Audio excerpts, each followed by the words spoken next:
अस्सलाम वालेकुम दोस्तों, क्या हाल चाल है? ठीक हो, खुश हो?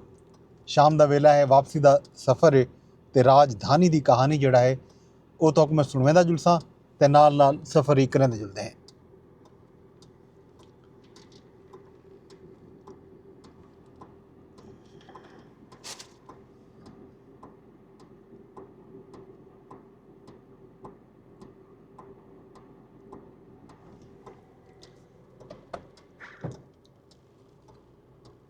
ऐसा ऐसा सफ़र ही करेंदे हैं दोस्तों। तो आपको अज इस्लामाबाद दी खबरां भी दसेंदे हैं कि अज इस्लामाबाद दे विच केड़ा खबरां वड्डियां खबरां हन जिहड़ियां मीडिया ने चाहते हैं अपने एजेंडे का हिस्सा बनाएन। उहे खबरां वल सोशल मीडिया उत्ते भी ज़्यादा चलियन। ये सारा हाल हवीला तो आपको देने हैं। इवें सफ़र भी करेंदे हैं नाल नाल। दोस्तों विफाकी दारुल हुकूमत इस्लामाबाद दे विच जिहड़ा है अज की जिहड़ी सब तो वड्डी खबर है, सब तो पहले तो आईनी बेंच के विच अहम तरीन केसिस हैं जिवें मतलब सवेरे आंदे हुए दस्या ते नाल नाल इमरान खान साहब के मुकदमात दी खबरां भी हैं। ते जिहड़ी बी वड्डी खबर अज आ गई है वो है ISPR का बयान, जिहदे विच ISPR ने साबिक DG ISI लैफ्टिनेंट जनरल फैज़ हमीद दे कोर्ट मार्शल के हवाले नाल जिहड़ियां खबरां हैं वो सामने आई है। वो खबर दे विच जनाबे अली ISPR की तरफों जारी खबर आख्या गया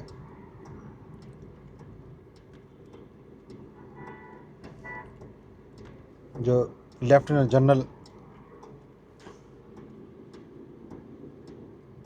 फैज़ हमीद बाज़ाब्ता तौर पर चार्जशीट कर दिते गए। फैज़ हमीद के खिलाफ आर्मी एक्ट के तहत कोर्ट मार्शल की कार्रवाई जड़ा है वो शुरू थी हुई है पहले दी। ISPR के मुताबिक सियासी सरगर्मियों मुलविस थीवन, ऑफिशियल सीक्रेट एक्ट की खिलाफ वर्जी का इल्ज़ाम, रियासत के तहफ़ुज़ ते मफाद को नुकसान पहुँचावन का इल्ज़ाम भी चार्जशीट लाया गया। इख्तियारात ते सराकी वसाइल दे अपना सरकारी माफ़ करे सो सराकी हर वे सवार होंगे ना जहन ते सरकारी वसाइल के गलत इस्तेमाल ते अफराद को नाजायज़ नुकसान पहुँचावन भी उन्होंने उत्ते एक इल्ज़ाम है। मुल्क इंतशार बदअमनी के हवाले नाल जिहड़े वाक़यात हैं उनके हवाले नाल भी अलहदा तफ्तीश जिहड़ी है वो जारी है। 9 मई नाल जिहड़े जुड़े हुए वाक़यात हैं उनके उत्ते भी बाकायदा तफ्तीश की वेंदी पई है। ये दसाए अज ISPR ने। इहदे नाल ही वज़ीर आज़म शहबाज शरीफ भी अज काबीना इजलास हा। काबीना इजलास दे विच उन्होंने गाल मुहार की है जिहड़ी सरकारी TV ते नशर थी है। उहदे नाल नाल डिजिटल मीडिया ते भी वज़ीर आज़म की जिहड़ी गुफ्तगू है वो बराह रास्त नशर की गई है। वज़ीर आज़म शहबाज शरीफ आखे जो मुल्क के खिलाफ साजिश करने वाले को कहीं सूरत विच भी न छोड़ा वेसी। सिविल नाफरमानी की काल तो वध के मुल्क दुश्मनी भी है क्या थी सकती है। इजलास नाल खिताब करेंदे हैं वज़ीर आज़म शहबाज शरीफ आखे जो इस्लामाबाद तरोड़ फरोड़ के हवाले नाल मीटिंग दे विच वाज़े हिदायत मैं दे दित्तन। इन हवाले नाल जिहड़े मुलविस अनासिर हैं उन्होंने खिलाफ हुकूमत पूरी कुवत नाल सरगर्म अमल रासी तो उन्हें को कैफर किरदार तक पहुँचाया वेसी। वज़ीर आज़म शहबाज शरीफ आखे जो मुल्क दे विच तरक्की ते सरमायाकारी सियासी इस्तेहकाम ये सब कुछ नागुज़ीर है। ये सियासी इस्तेहकाम हो सी तो मुल्क तरक्की थी सी ते सरमायाकारी थी सी। सरमायाकारी मुतों मुल्क कई सूरत तरक्की नहीं कर सकता। अज सवेरे आईनी बेंच के भी अहम केसिस हैं उहदे विच मिलिट्री ट्रायल का सामना करने वाले मुलजमान को आम जेलें मुंतकिल करने की जिहड़ी इस्तदा है वो मुस्तरद कर दी गई है। मिलिट्री कोर्ट के हवाले नाल आईनी बेंच के सरबराह जस्टिस अमीनुद्दीन खां आखे जो ज़ेर हिरासत अफराद नाल मुलाकात के बारे अटारनी जनरल पहले ही यकीन दहानी करा चुके हैं। 9 मई के हवाले नाल जुडिशल कमीशन जी बनावन की दरखास्त है उनके उत्ते रजिस्ट्रार ऑफिस का इतराज़ ख़त्म करके उसको फिक्स करने का हुक्म भी अज आइनी बेंच ने दे दी।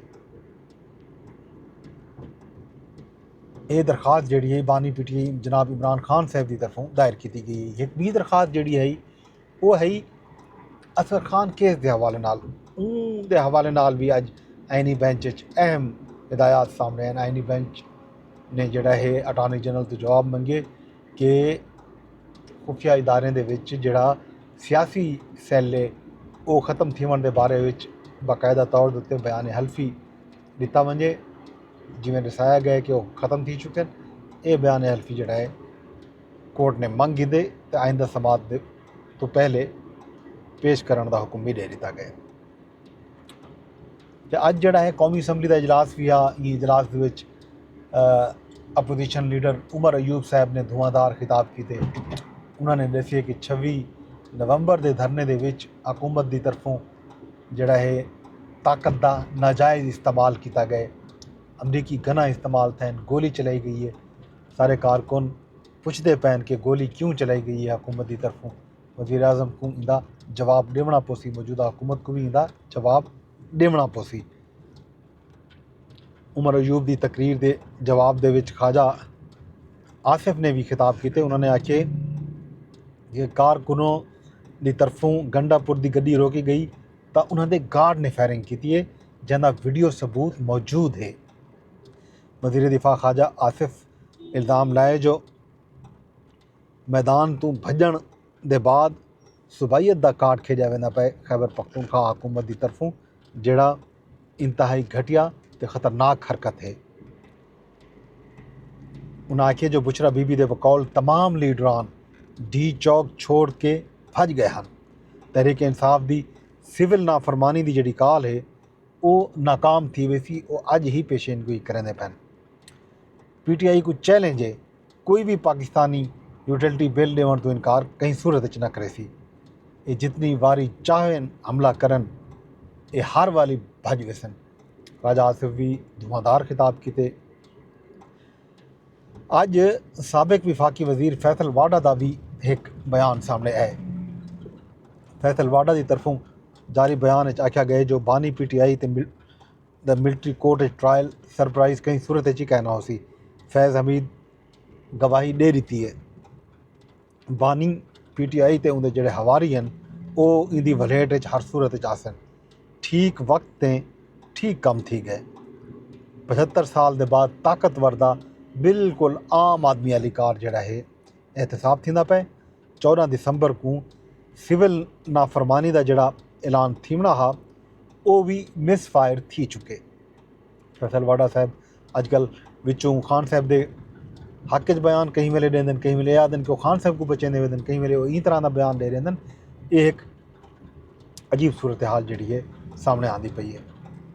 इन तो इलावा जोड़ा है असद कैसर जोड़े पाकिस्तान तहरीक इंसाफ के रहनुमा हैं सबक स्पीकर कौमी असैम्बली हैं उन्होंने हुकूमत की मुज़ाकरात की पेशकश से आखे जो साकू हुकूमती जवाब का इंतज़ार है। हुकूमत का क्या रिस्पांस आंदे इंदा असा देखसूँ उनके बाद जोड़ा है कोई फैसला करे तो कि सारा जोड़ा पहला मुतालबा है वो है सियासी कैदियों को फौरी तौर पर रिहा किया वजे।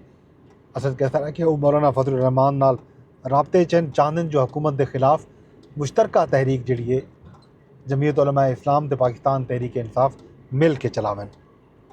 अज वज़ीर इत्तलात अता तारा ने भी ब्रीफिंग दी है मीडिया को। काबीना इजलास तो बाद उन्होंने आखना कि 9 मई तो 26 नवंबर को मुल्क दुश्मन जोड़े हैं मुल्क के विच अनारकी फैलावन चाहते हैं। इंतशार फैलावन वाले कहीं भी शख्स को कहीं सूरत च न छोड़ा वैसी। अज नून लीग के दूजे लीडर तलाल चौधरी साहब ने भी मीडिया नाल गाल मुहार की है। उन्होंने आखना कि चार्जशीट फैज़ हमीद ते बानी PTI इमरान खान दे गठजोड़ है साबित थी गए जो 9 मई को एहतजाज ना हा बगावत है। फैज़ हमीद के ट्रायल को सबोताज करने वास्ते सिविल नाफरमानी की काल दी गई है। ये सारियां गालियां जेड़ा मुख्तलिफ जेड़े PTI के लीडरान के जवाब दे विच हुकूमती लीडरान की तरफों आए। एक भी खबर भी अज आई है, ज़ाहिद गशकोरी ने खबर दी है कि 26 नवंबर तो बाद सोशल मीडिया ते प्रोपोगंडा करने वाले लोगों के खिलाफ कार्रवाई की वेंदी पई। 40 तो वध लोग मुख्तलिफ शहरों चो गिरफ्तार की चुकन। बहावलपुर, मुल्तान, गुजरांवाला, लाहौर, ये सारिया खबर जोड़ा हैं उन्होंने यह आखना कि 220 तो वध इंक्वायरियां जोड़ा हैं वो खुल गए तो 620 के करीब सोशल मीडिया अकाउंट्स हैं जिन्हों की निशानदेही की गई है। इन्होंने अकाउंट्स तो इदारे के खिलाफ खास तौर पर पाकिस्तान मिलिट्री के खिलाफ जोड़ा है प्रोपोगंडा किया वेंदा पे ते हरजासराई की वेंदी पई। जो बेशुमार जोड़े अकाउंट हैं उन्हें को बंद भी करा दिता गया। ये खबर हैं जनाबे अली अज दे जोड़े इस्लामाबाद दे विच हन। इन हवाले नाल जिहड़ी एक भी अच्छा जोड़ा ये जी प्रोपोगंडा है एक ये प्रोपोगंडा भी है। दूजा प्रोपोगंडा हा डी चौक दे विच अम्बाद के हवाले नाल। उनके हवाले नाल यह आख्या गया कि झूठिया बयानियां जो फैलाने वाले लोग हैं FIA साइबर क्राइम सैल जोड़ा है उन्हें कराची, लाहौर, फैसलाबाद, गुजरांवाला, मुल्तान, बहावलपुर ये जोड़ा है इन्हें बाकायदा मुकदमात दर्ज थींदे पैन तो गिरफ्तारियां भी शुरू थी चुकिन। और हुण जोड़ा है ख़ास तौर के उत्ते उन्होंने एक ये डिटेल भी दी है कि मुल्तान 13, फैसलाबाद 7, लाहौर 4 मुलजमान जोड़ा है वो गिरफ्तार थे। कराची भी 4 बंदे पकड़े गए तो गुजरांवाला भी 5 लोगों को हिरासत किया गए तो उन्होंने खिलाफ बाकायदा चलान जमा थे अदालतें दे विच ते और उन्होंने ट्रायल थी सी ते बाद विच ज़ाहिर है अगर वो साबित थी वैसन तो उन्होंने खिलाफ सज़ाई भी सुना दी वैसन। ये खबर है जनाबे अली सोशल मीडिया के हवाले नाल। इन तो इलावा जोड़ा भी अहम खबर है वो खान साहब ते बुशरा बीबी दे अज एक केस दे विच वल नाकाबिल जमानत वारंट गिरफ्तारी जारी थैन। 4 रहनुमान जिन्हों के इंसदाद दहशतगर्दी अदालत के जज ताहिर अब्बास सिपरा की तरफों जमानत दे नाकाबिल जमानत वारंट जारी थे। ये हमसे खबर अज एक जड़ा इमरान खान साहब का बयान हा 190 मिलियन पाउंड कैश दे विच इमरान खान अदालत की तरफों पूछे गए एक सवाल के जवाब ये भी आखे जो नायब का एक गवाह तो तफ्तीशी अफसर जोड़ा है उस सीक्रेट ऑफिशियल सीक्रेट एक्ट के तहत मुलजिम हैं उन्होंने खिलाफ भी कार्रवाई थीमनी चाहिए क्योंकि उन्हें वो दस्तावेजात उन्होंने को गिद्या हैं जिहड़ियां ज़ाहिर ऑफिशियल हैं और वो सीक्रेट दस्तावेजात हैं वो इन्हां लोगों ने सारे को गिदन। एक किस्म की गवाही भी खान साहब ने दी है सरकारी एहलकारां के खिलाफ। तो दूजा जोड़ा है शाम के जी कजिया चलता पे बशार उल असद की हुकूमत का तख्ता उलटिजन तो बाद उत्थां जोड़ा है पाकिस्तानी खास तौर पर कोई 350-400 पाकिस्तानी जोड़ा है वो फसे पैन। अज एक बयान भी आए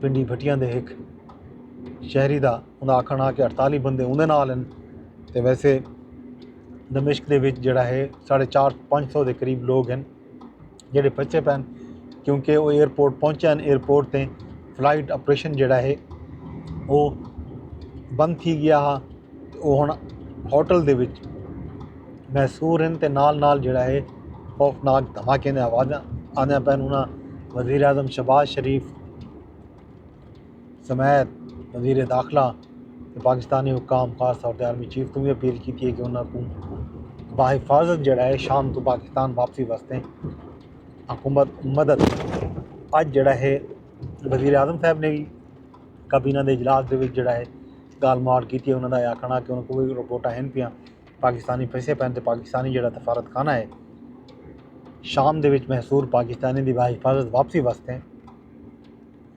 काम करना पे बंदोबस्त करना पे ये हैं सारे अफगानिस्तान की अज राजधानी की कहानी दा ते इंदे नाल ही मैं को इजाज़त देसो कल सवेरे जड़ा है आईनी बेंच के मजीद केसिस भी हैं तो ये जड़ा फैज़ हमीद की चार्जशीट वाला मामला है इन रद्द अमल भी आना पे सोशल मीडिया ते वो ते बाकी खबर जड़ा हैं उन्हें बारे तो कल आगाह करे सूँ वजन तो पहले अरदास हुआ है कि मेरे व्लॉग को तुसा शेयर करने सोशल मीडिया ते अगर यूट्यूब ते रहते बैठे हो ताई को कमेंट करो लाइक करो तो मेरे चैनल को सब्सक्राइब की वजो अगर तुसा ये मेरा व्लॉग फेसबुक ते रहते बैठे हो तो कमेंट का ऑप्शन इतना भी है लाइक का ऑप्शन भी है तो नाल शेयर का ऑप्शन भी मौजूद है अपने अकाउंट से शेयर करो अपने पेज से शेयर करो अगर कहीं ग्रुप के मैंबर हो तो ग्रुप के भी शेयर कर सकते हो तो नाल कमेंट भी करो फीडबैक भी दो अगर एक्स ते दे बैठे हो तो एक रीपोस्ट कर छोड़ो कमेंट कर छोड़ो उतना भी कमेंट का ऑप्शन मौजूद है कल तक अपने दोस्त अपने होस्ट और अब्बास को इजाज़त दो रब सोने के हवाले।